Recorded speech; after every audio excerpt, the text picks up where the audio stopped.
안녕하십니까. 전북대 지구환경과학과 오찬하 교수입니다. 오늘은 세 번째 강의로 기후온난화는 또 어떤 문제를 일으킬까 하는 것에 대해서 함께 알아보는 시간을 갖도록 하겠습니다. 먼저 수문 및 대기의 순환 변화와 기후 관련 재난이 증가할 겁니다. 바다가 더워지니까 수증기가 많이 생겨서 폭풍이 증가하고 슈퍼 태풍이 나타나게 됩니다.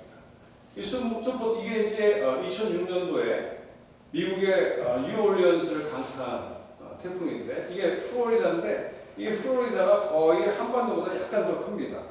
그러니까 이 태풍의 사이즈가 거의 한반도를 다 덮고도 남을 정도다 이렇게 아시면 될 것 같아요. 그 다음에 이렇게 비가 많이 오기도 하지만 사막이 또 확장되기도 합니다.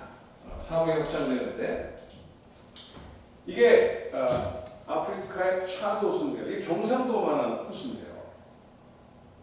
지금 2002년도에 오면 이 넓은 호수가 요만해졌어요. 굉장히 가뭄이 심각한 것을 보여주는 그런 케이스가 되겠습니다. 그 다음에 이렇게 빙하가 또 감소하고 있죠. 이 빙하의 감소는 아프리카의 키리만자로 조용필 씨의 노래도 나왔지만 이렇게 눈이 없어지고 있죠. 알프스에서도 이렇게 눈이 빙하가 있던 지역이 이게 빙하가 거의 다 없어진 상태입니다. 이런 현상은 히말라야에서도 일어나고 있죠. 근데 이런 것은 단순히 눈이 녹는 걸로 끝나지 않습니다. 눈이 없어지면 히말라야에서 바로 나는 인더스, 겐지스, 양치강의 물이 줄어들게 되죠. 이 물이 줄어들면 무슨 일이 벌어지겠습니까? 물 전쟁이 나겠죠. 부족한 물로 서로 간에 이 물을 써야 되기 때문에 굉장히 심각한 문제를 일으키게 될 겁니다. 그리고 범지구적으로 해수위가 상승한다. 더워지면 바닷물의 밀도가 감소를 합니다. 그래서 부피가 커지죠. 그래서 이제 해수위가 상승하는데 많은 분들은 이런 얘기를 합니다. 불쌍한 투발루. 투발루는 해수면이 상승하면 물속으로 사라진답니다. 근데 과연 투발루만 위험할까요?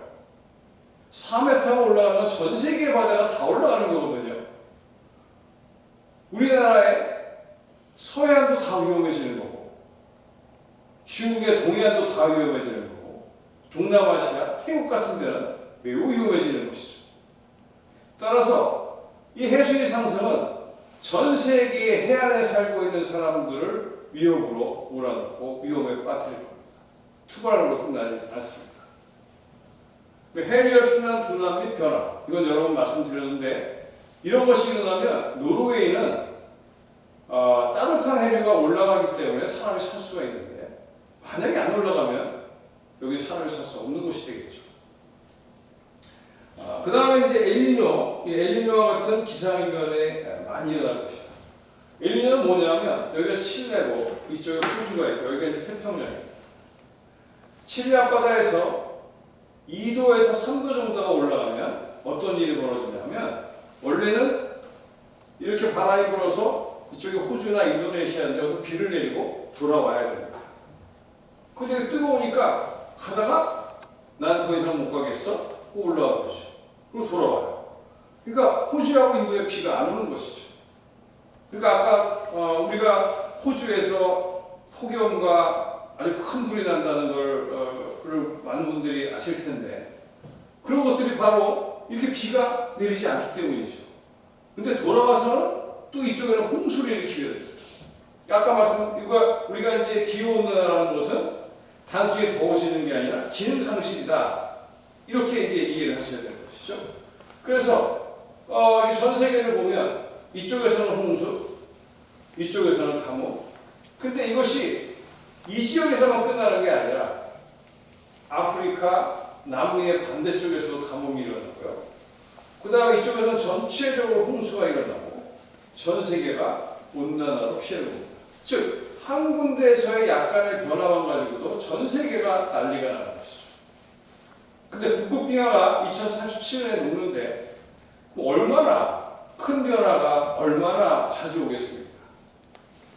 2037년 북극빙하가 녹으면 이런 온난화 비할 수 없을 정도로 큰 재해가 매년 일어나게 될 것이고 우리가 우주를 계속 괴롭히게 될 겁니다. 그 다음에 이제 생태계 파괴의 변화 및 질병 발생인데요.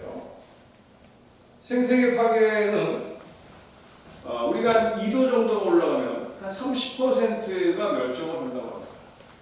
그리고 점점 올라가면서 상당한 멸종이 일어납니다. 그러니까 5도 정도가 되면 지구에는 주기적으로 생명체들이 멸종을 합니다.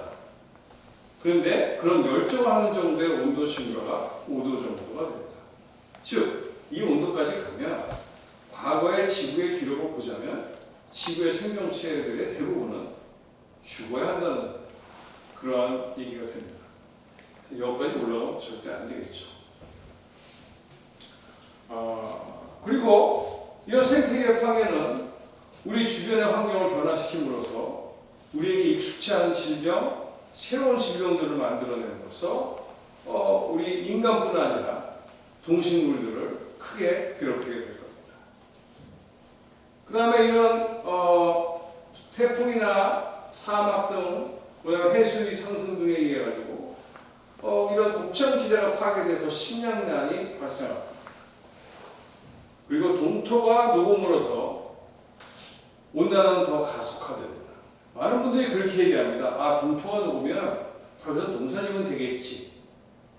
근데 시베리아 같은 데 가보시면 여기는 1년에 2개월에서 3개월 정도만 녹아 있기 때문에 대부분의 유기물이 분해되지 않고 그대로 남아 있습니다. 따라서 동토가 해동이 되면 이 유기물들이 다 분해가 되면서 인간들의 활동 이외로 이런 온실가스들을 많이 배출하게 되고 지구온난화를 가속시키게 되죠. 지금 인간들이 생각하지 못한 점이 바로 이겁니다. 내가 올리는 온도로 끝날 것이다 라고 우리는 생각을 하는데 내가 올린 온도는 자연이 받아서 더 온도를 증폭시킨다는 사실을 우리는 생각하고 있지 않습니다. 이런 증폭 현상이 일어나면 우리에게는 대책이 점점 없어지게 되는 것이죠.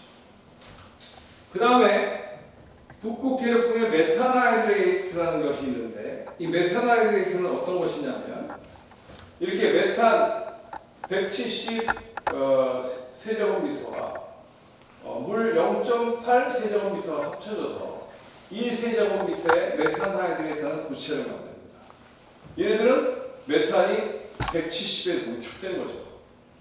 처음에 녹을 때는 이렇게 메탄이 불이 나고 처음에 녹지만 어느 순간부터는 가스통 같이 폭발을 하게 돼요. 그래서 엄청나게 많은 메탄을 제공하게 되는데 이 메탄은 CO2에 비해서 23배 내지 25배의 온실 효과가 있다고 합니다. 이런 메탄하이드레이트가 북극에는 잔뜩 있죠. 이런 것들은 좀 얕은 메탄하이드레이트, 이런 건 두꺼운 메탄하이드레이트, 여러 종류의 메탄하이드레이트 북극에 가득 있습니다. 따라서 북극의 바다가 따뜻해지면 과연 이런 메탄하이드레이트가 녹지 않고 있을 것이냐, 녹아버릴 것이냐, 이건 굉장히 우리한테 큰 의미를 갖죠. 그래서 만약에 이런 메탄하이드레이트가 녹게 되면 사실은 인류에게는 희망이 없을 수도 있습니다. 그래서 이런 메탄하이드레이트 붕괴까지는 일어나면 안 되고 이런 동토의 해동도 가능하면 일어나기 전에 우리가 문제를 해결해야 된다고 생각합니다. 그래서 이거 전체적으로 한번 정리를 해보면 이렇습니다. 지구온난화가 나면 북극의 빙하가 해빙돼서 없어지고 고산지대, 히말라야나 알프스의 만년설이 해빙이 되고 남극의 빙하가 또 해빙이 되면서 줄어들고 해수 밀도가 감소하고 해수 온도가 증가합니다. 그럼 이러한 북극 빙하가 해빙되면서 대기와 해류의 순환이 약화되죠. 이렇게 지구의 적도와 북극 사이의 온도차가 줄어들므로써 이런 변화가 일어나게 되고 그래서 생태계의 변화와 기상이변을 일으킬 겁니다. 생태계의 변화는 여러 질병을 일으키는데 인류, 동물, 농작물에 모두 일으키게 되겠죠. 그리고 이런 기상이변은 라니냐, 엘니뇨, 몬순 기저품 변화, 북극 진동 등 이런 것들을 일으키면서 이런 폭설, 한파, 폭염, 사막화, 가뭄, 홍수 이런 것들을 발생시킬 겁니다. 그래서 여기에 대한 대책을 또 우리 세워야 되는 것이죠. 이런 질병에 대한 대책을. 근데 고산지대에서 많은 연소에 녹으면 처음에 녹을 때는 비가 홍수가 납니다. 그리고 이것이 지나가고 나면 쥐와처럼 유량이 감소하겠죠. 그래서 이것은 사막화와 가뭄을 더 확대시킬 것입니다. 그리고 남극 빙하와 해빙과 해수 밀도가 감소하면 해수면이 상승을 하고 해안 지역이 전부 다 위험해지게 돼서 해안 지역의 대책을 세워야 합니다. 그리고 해수 온도가 증가하면 태풍이 증가하면서 이런 것들이 홍수를 더 증가시키고 해수면의 상승과 함께 이런 해안 지역의 위험을 줄 뿐 아니라 해안지대의 옥창지대를 파괴하고 내륙으로 이런 해수 온도가 증가하면 대부분 태풍에서 비를 다 내리기 때문에 내륙으로 이동하는 강우가 감소하면서 가뭄을 확대시키고 이러한 것들은 내륙 지역의 옥창지대를 파괴합니다. 따라서 이런 세계적인 식량 문제, 해안 지역의 심각한 문제점, 재해, 질병 이 모든 것들이 이러한 현상에 의해서 일어나게 될 것이고 이 모든 대책은 우리가 세울 수는 없을 겁니다. 코로나 하나에 대한 대책을 세우는 것만으로도 우리가 벅찬 경험을 우리 이미 하고 있습니다. 그래서 코로나로부터 우리는 중요한 교훈을 얻어야 됩니다. 지금 코로나가 너무 힘드니까 코로나를 벗어나는 것에만 관심을 두고 있다 보니까 일회용품들을 엄청나게 많이 쓰고 계시지 않습니까? 근데 사실 더 중요한 것은 이 코로나를 통해서 이러한 재해의 한 종류에 대처하는 것도 이렇게 힘든데 이러한 것들이 동시다발적으로 일어났을 때 우리가 과연 견딜 수 있을까? 라는 생각을 할 수 있어야 되는 겁니다. 그런 생각을 하고 이제부터 우리가 준비를 하지 않으면 안 되겠다 이 생각을 해야 되는 것이죠. 따라서 여러분들한테 부탁드리고 싶은 것은 이제는 이런 지구온난화에 대해서 좀 더 정확히 알고 이것이 어떤 일을 일으킬 것인가를 또 정확히 이해하고 그래서 우리가 무엇을 해야 될 것인가를 정확히 알고 그렇게 그것을 바탕으로 행동을 해야지만 우리와 우리 후손들에게 지속가능한 세상, 밝은 미래가 다가올 수 있다. 이런 말씀을 드리면서 앞으로 좀 더 우리 함께 지구온난화를 더 확실히 알고 여기에 대해서 올바른 대처를 하자 이런 말씀을 드리면서 이번 강의를 마치도록 하겠습니다. 감사합니다.